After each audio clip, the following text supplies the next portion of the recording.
I only did one song with Yoko Ono, but it was a very interesting experience because I'd recorded an album of John Lennon's songs in sort of ambient keyboard versions. So naturally, it was mostly his love songs rather than rock songs, of which there are many. And this is for a Japanese record company. I'm talking 30 years ago now. And I said to the record company, just casually, oh, it'd be nice if Yoko could do something on the album. And they said, oh, yeah, our president is a friend of hers. So we'll have him call her. And he called her and told her about the project. And she was keen because it's all about John. So she was very busy, but she came to Tokyo soon after. And we recorded her in her hotel room. Okay. Which was very nice, very intimate and cozy. Yeah. And she wasn't singing. You know how she sings. Yeah, I was going to ask about the singing. Well, her singing would not have matched my ambient keyboards very well. Yeah. But I suggested she read the lyrics of a song. That's a good idea. And she has a really lovely reading voice, very warm, very clear. And we decided the song would be the one called Love. Love is real, real is love, that song. Oh, nice. And she did a beautiful job of reading that. Oh, I'd already recorded the keyboards and we just put headphones on and she listened to the keyboards and read the song several times. And she was telling us stories about her and John. It was just a lovely experience. Was she like? What was she like as a person when you met her? Did you sort of get to know her a bit? Well, yeah. I mean, it was just a few hours in her room in a hotel. And she was very warm, very fun, telling us jokes and stories about John. Yeah. I think when she's into something, she's the nicest person you can imagine. Yeah. But I think she can be a bit of a dragon when she wants to be. But fair enough.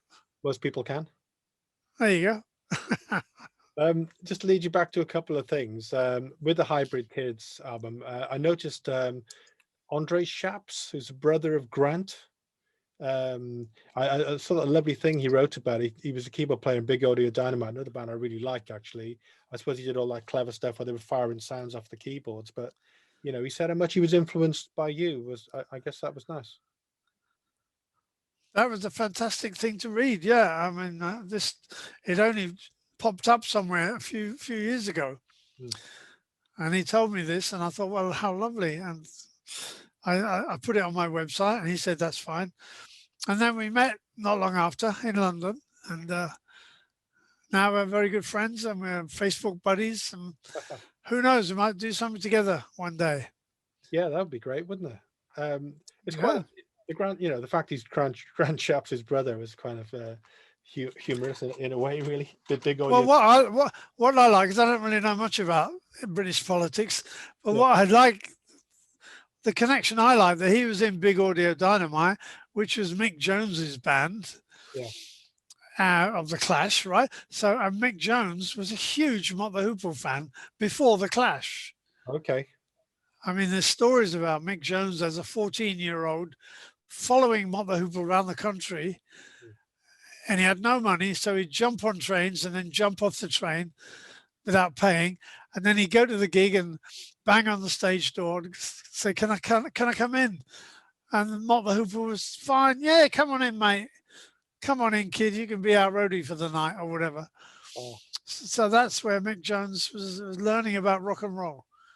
So it's interesting how the circles tie up in different ways, Have you ever spoken to him about that, sort of since those times? Briefly, yeah. I mean, he came to see us play in London 2 years ago. Always happy to see us. Yeah, that kind of thing is great. In the mid 90s, something I wanted to mention was the charity concert tribute to Mick Ronson, because I know you very much look up to Mick Ronson as a musician. Hunter again, Roger Taylor, Roger Daltrey, Bill Wyman. That was a bit of a special night, wasn't it? That was a very special event, yeah. And I flew from Japan just to play at that event. And I had a wonderful time. I like gigs like that. I like memorial gigs, and it's obviously for charity. So like everyone is there with a different attitude than they have at their own gigs. So let's muck in together. Let's make it a great night for everyone. There's a fantastic atmosphere backstage. People kind of check their egos at the door as they come in, you know. Yeah.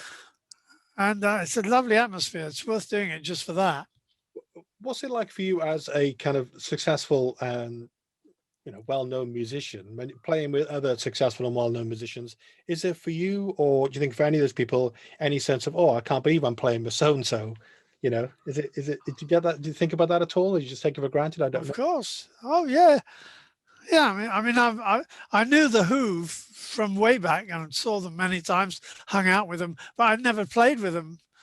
So, nearly 30 years after I first seen them, I'm on stage with Roger Daltrey. And it's just fantastic. Just 2 songs. Yeah. But even in rehearsal, because we were rehearsing at Roger Taylor's house, and Roger Daltrey does the thing with the microphone stand, the cable. He was doing it in rehearsal, like with this long cable going around the room. And I'm like ducking, so he said, "Don't hit my head, Roger." Right?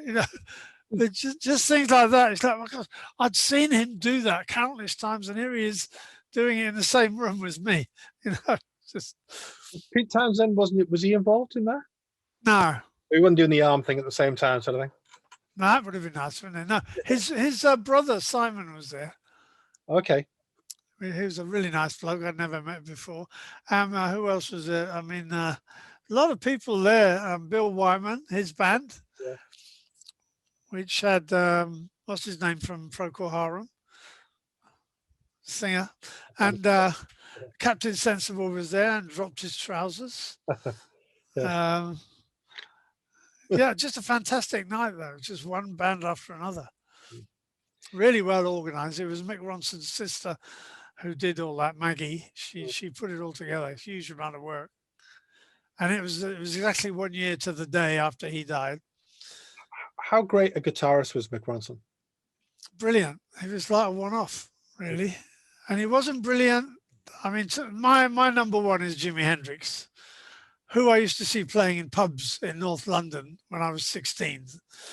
And just, he blew my mind completely, and I've never recovered, really. Yeah. Mick wasn't like that, but he could play to a song. He was much more of a methodical. He thought in arrangements. It's no surprise that he could easily write string arrangements for like Life on Mars and things like that. He arranged Lou Reed's album Transformer. Yeah. He wasn't just a guitarist; he was an arranger, and he thought about the whole song, and he gave the song something that turned it into something more special. Yeah. So completely different approach to Hendrix. Yeah. But he was so good at it, and there was so much passion in the sound that he created. And it amazes me how guitarists all have different sounds, and yet a lot of them use the same equipment. Yeah. I don't think Mick ever used effects pedals. Most people do use echoes and choruses and all. I think he may have used a wah-wah a little bit, but basically it was his amp, his guitar and his amp.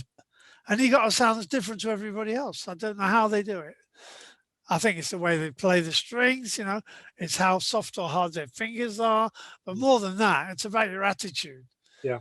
When you have a real strong passion, I think it just goes into the instrument and changes the sound. Quite extraordinary. Of course, Bowie, famously left, split, didn't he? The band really. So how Mick Ronson, how much would you think? How much of a significant role do you think Mick Ronson had in influencing the sound of the Bowie band while he was around? Oh, absolutely huge. I don't think anyone could have done what he did. And Bowie went on to use other great guitarists, but that particular era was a golden age, I think. Yeah, and I think partly because Mick's approach was more of an arranger than a guitarist. Yeah. So he didn't just do nice riffs and then a pretty solo.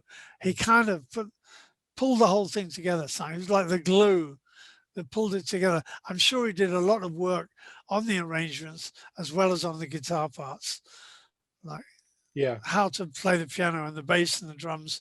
I'm sure he had a lot of say in that.